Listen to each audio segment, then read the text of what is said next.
السلام علیکم معزز ناظرین۔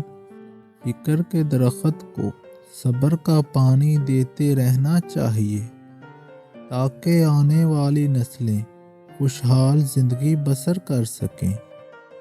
بلندی پر کھڑے ہو کر نیچے حقارت کی نظر سے مت دیکھیں، بلکہ یہ سوچیں کہ آپ بھی کبھی نیچے کھڑے تھے۔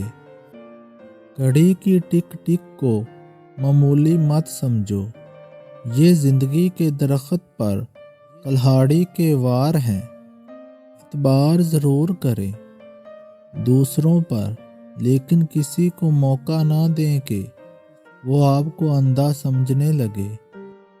باہمت لوگ کبھی ہارا نہیں کرتے، یا تو وہ جیت جاتے ہیں یا پھر وہ سیکھ جاتے ہیں۔ مرد کی محبت کبھی بھی عورت کو سایہ نہیں دیتی، اس کے رویوں کا سورج کہیں سے عورت پر گرتا رہتا ہے۔ جس کتاب میں عورت کو پردہ کرنے کا حکم ہے، اسی کتاب میں مرد کو نظر نیچی رکھنے کا بھی حکم ہے۔ ہر چیز اپنے وقت میں اچھی لگتی ہے۔ نیکی کمانے کا صحیح وقت جوانی ہے۔